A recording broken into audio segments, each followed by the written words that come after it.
लीला पुरुषोत्तम भगवान श्री कृष्ण। भगवान श्री कृष्ण का अवतरण।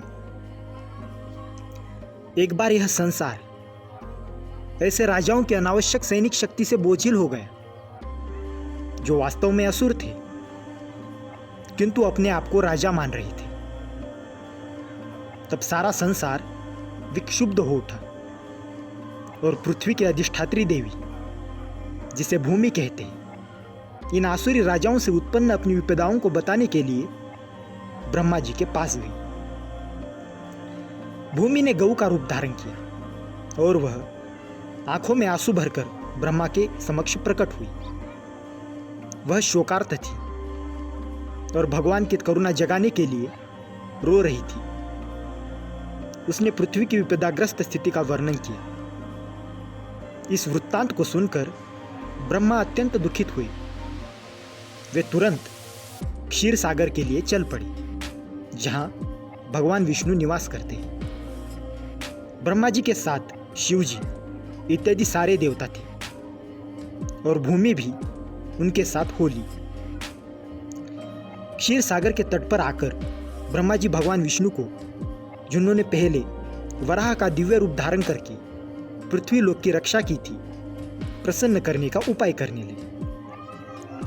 वैदिक मंत्रों में पुरुष सूक्त नामक एक विशेष प्रकार की प्रार्थना है। सामान्य रूप से देवतागण इसी पुरुष सूक्त का उच्चारण करके श्री भगवान विष्णु को नमस्कार करते हैं। यहाँ यह ज्ञातव्य है कि जब भी किसी लोक में कोई उपद्रव होता है, उस लोक का अधिष्ठाता देव इस ब्रह्मांड के स्वामी ब्रह्मा के पास जा सकता है और ब्रह्मा जी भी परमेश्वर विष्णु के पास जा सकते हैं, किंतु वे वही प्रत्यक्ष दर्शन नहीं, अपितु क्षीर सागर के तट पर खड़े होकर उनका प्रत्यक्ष दर्शन कर सकते हैं। इस ब्रह्मांड के अंतर्गत श्वेतद्वीप नामक एक लोक है जिसमें क्षीर सागर है।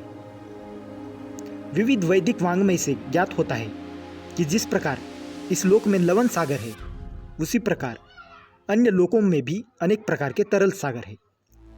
कहीं क्षीर सागर है तो कहीं तेल सागर और कहीं सुरा सागर तथा अन्य प्रकार के सागर है। पुरुष सूक्त ही वह आदर्श प्रार्थना स्तुति है जिसे देवतागण क्षीरोदक्षयी श्री भगवान को प्रसन्न करने के लिए पढ़ते हैं।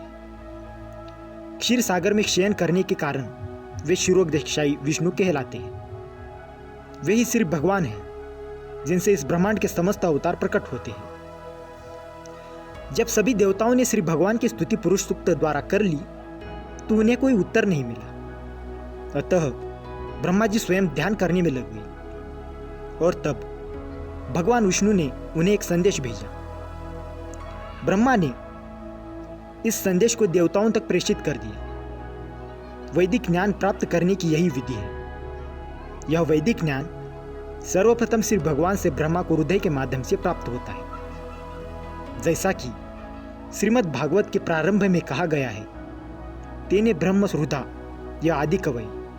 वेदों का दिव्य ज्ञान हृदय के द्वारा ब्रह्मा तक प्रेषित हुआ। उसी प्रकार यहाँ भी केवल ब्रह्मा ही भगवान विष्णु द्वारा प्रेषित संदेश को समझ पाए और उन्होंने तुरंत कार्यवाही के लिए देवताओं को प्रसारित कर दिया। यह संदेश इस प्रकार था: भगवान शीघ्र ही अपनी परम शक्तियों सहित पृथ्वी पर प्रकट होंगे और जब तक वे पृथ्वी लोक में असुरों के संहार तथा भक्तों के संस्थापन का उद्देश्य पूरा करने के लिए रहेंगे, तब तक देवताओं को भी उनकी सहायता के लिए वही रहना होगा। उन्हें तुरंत उस यदुवंश में जन्म ग्रहण करना होगा जिसमें यथा समय भगवान भी प्रकट होंगे। भगवान श्री कृष्ण स्वयं वसुदेव के पुत्र रूप में प्रकट होंगे।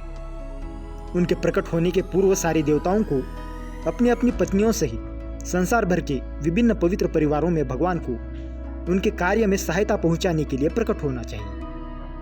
यहाँ पर तत्प्रियार्थम शब्द अत्यंत उपयुक्त है, जिसका अर्थ है कि देवताओं को चाहिए कि भगवान को प्रसन्न करने के लिए इस पृथ्वी पर प्रकट हो।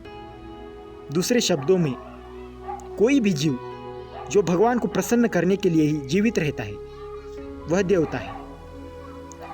देवताओं को यह जानकारी भी दी गई कि भगवान कृष्ण के अवतार के पूर्व पृथ्वी पर भगवान कृष्ण का पूर्ण अंश अनंत प्रकट होगा, जो अपने लाखों फनों से ब्रह्मांडों को धारण किए हुए है। उन्हें यह भी सूचित किया गया कि विष्णु की बहिरंगा शक्ति माया भी, जिससे समस्त बद्धजीव आकृष्ट होते हैं, परमेश्वर के आदेश के अंतर्गत उनकी प्रयोजन सिद्धि के लिए प्रकट होगी।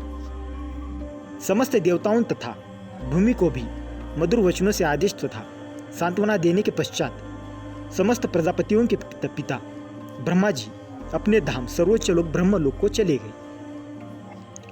यदुवंश का नायक राजा शूरसेन मथुरा प्रदेश, जिसमें मथुरा नगर आता है, तथा साथ ही शूरसेन नामक जनपद पर, जिसका नाम उन्हीं के नाम पर रखा गया था, शासन कर रहा था। राजा शूरसेन के शासन के कारण मथुरा नगरी समस्त यदु राजाओं की राजधानी बन गई। मथुरा इसलिए भी राजधानी बनी क्योंकि यदुओं का परिवार अत्यंत पवित्र था और वे जानते थे कि मथुरा ही ऐसा स्थान है जहां द्वारका के ही समान श्री कृष्ण का नित्य वास रहता है।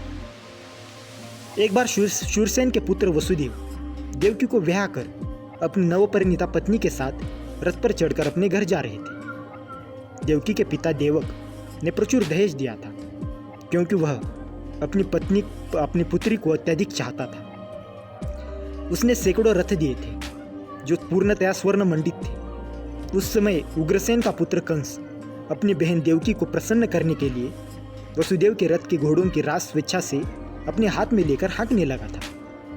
वैदिक सभ्यता की प्रथा अनुसार जब कन्या का ब्याह होता है तो उसका भाई अपनी बहन तथा अपने बहनोई को उनके घर ले जाता है। नवविवाहिता कन्या को अपने पिता के परिवार का विछोह न खले, इसलिए भाई उसके साथ तब तक जाता है जब तक वह अपनी ससुराल न पहुंच जाए। देवक ने जो पूरा दहेज दिया था वह इस प्रकार था: स्वर्ण हारों से मंडित 400 हाथी, 15,000 सुसज्जित घोड़े तथा 1,800 रथ। उसने अपनी पुत्री के साथ जाने के लिए 200 सुंदर बालिकाएं भी भेजने की व्यवस्था की थी। क्षत्रियों की विवाह प्रणाली जो भारत में अभी प्रचलित है बताती है कि जब क्षत्रिय का विवाह हो तो दुल्हन के अतिरिक्त उसकी कुछ दर्जन तरुण सहेलियां भी राजा के घर जाए। रानी की अनुचरिया दासी कहलाती है, किंतु वास्तव में वे रानी की सहेलिया की तरह कार्य करती है। यह प्रथा अनादिकाल से प्रचलित है और कम से कम 5,000 वर्ष पूर्व भगवान कृष्ण के अवतार के भी पहले से खोजी जा सकती है।